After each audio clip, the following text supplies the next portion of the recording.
Hey class, Dr. Diaz here to talk about Module 5 and the expectations that it comes with. I want to recap quickly. So far in our course we're learning about independent and dependent variables, hypotheses, research questions. All of this can only mean one thing. We are about to conduct original research and I couldn't be more excited. I feel your energy and your work. I think you're doing a phenomenal job. And Module 5 is kind of hinting to where we're in the halfway point of our class together and stuff's getting serious. Can you feel it? I can feel it. Flames in, turned up on that oven, on that stove top, and the heat's moving up.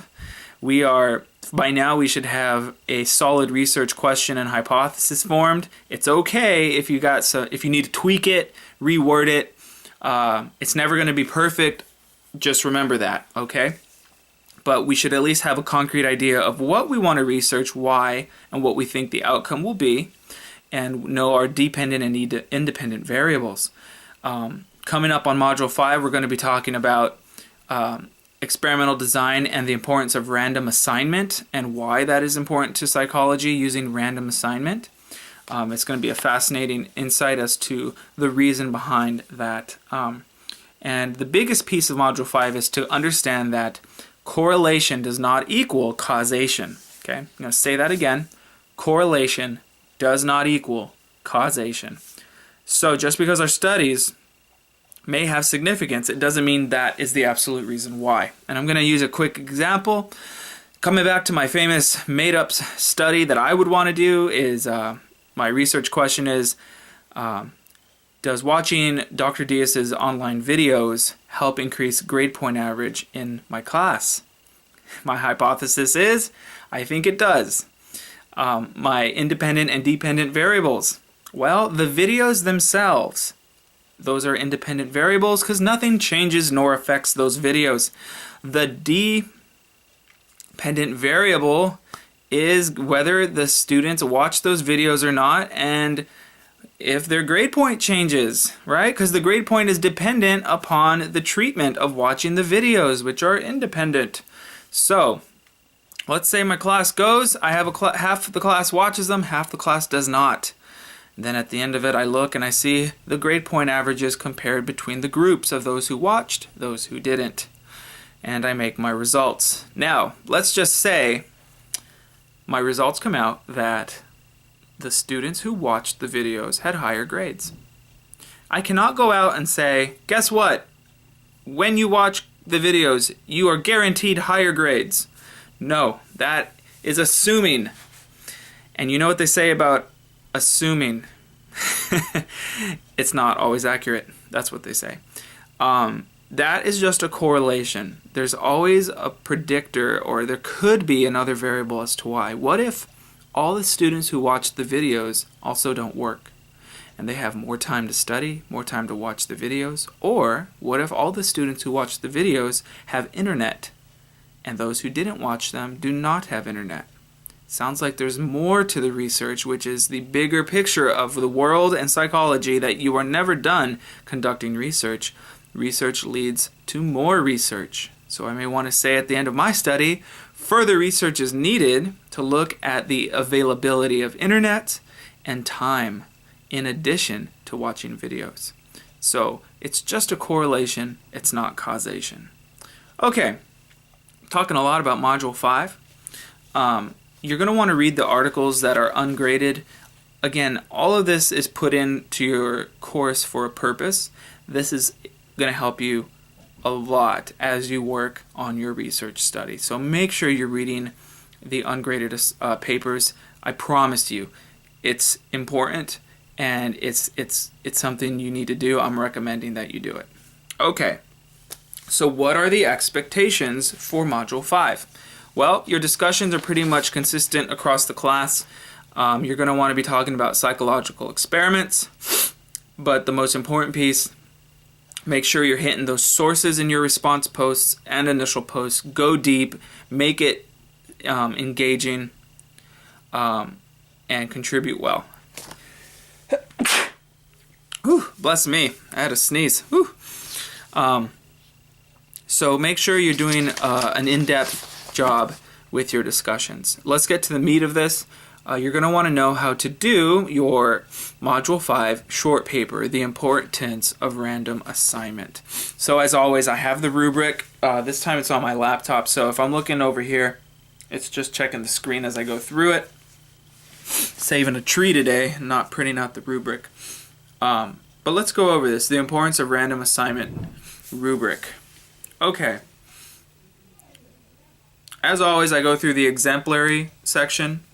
The importance of randomization explains why randomization is important to psychological experiments and why results are not necessarily valid with a large sample size. First off, for this assignment, you're going to be notice how the rubric has very concrete expectations of what you need to discuss. My advice to you, as always, you're doing a phenomenal job with organization in your papers. I would recommend taking this rubric and the content areas and making those your headers for the paper. So let me phrase that differently. Your paper will have section 1, importance of randomization, your answer, methods of randomization, your answer. You could write, the next one's called drawing conclusion without randomization. You can make sure it's something similar like, okay, just put that, drawing conclusion with randomization. And that's it. You've got 3 sections of your paper. So let me recap with that. Your paper is going to have 3 sections, okay? Importance of randomization, the methods of randomization, and the drawing conclusions without randomization. Articulation of response, as always, is not needed in your paper. That's something I grade on, but I'm recapping and saying, please write your paper with 3 sections. So let's cover section 1 together. Importance of randomization. I'll read this again. Explains why randomization is important to psychological experiments, and why results are not necessarily valid with a large sample size. You know, with a question that specific, it's obvious that the readings this week are going to be extremely important for you. Read all the chapters, all the extra articles within the Module 5 Learning Module folder to come to this conclusion and answer this appropriately. Going to the second section, methods of randomization, describes the methods researchers can use to randomly assign participants using detailed examples. I want to highlight the key point in this section is detailed examples. Okay, I'll let that soak in. Detailed examples. If you just tell me a type of randomization, a method of randomization, and give me a blurb about it, do you think that's detailed? Be a judgment of what you believe detailed is. And the key word there as well, examples. Detailed examples. Give me an example. If you're going to list 3 methods, 4 methods, 2 methods, 1 method, it needs to be substantial. Okay, section 2. I'm going to be looking for detailed examples. And give a good example on each one. Drawing conclusions without randomization. Last section, section 3. Explains how a researcher can draw a valid conclusion without randomization and addresses how researchers can assess causality without randomization. Very, very descriptive, found in your readings on how to do this. So, give me a second as I move through my learning modules here with my rubric.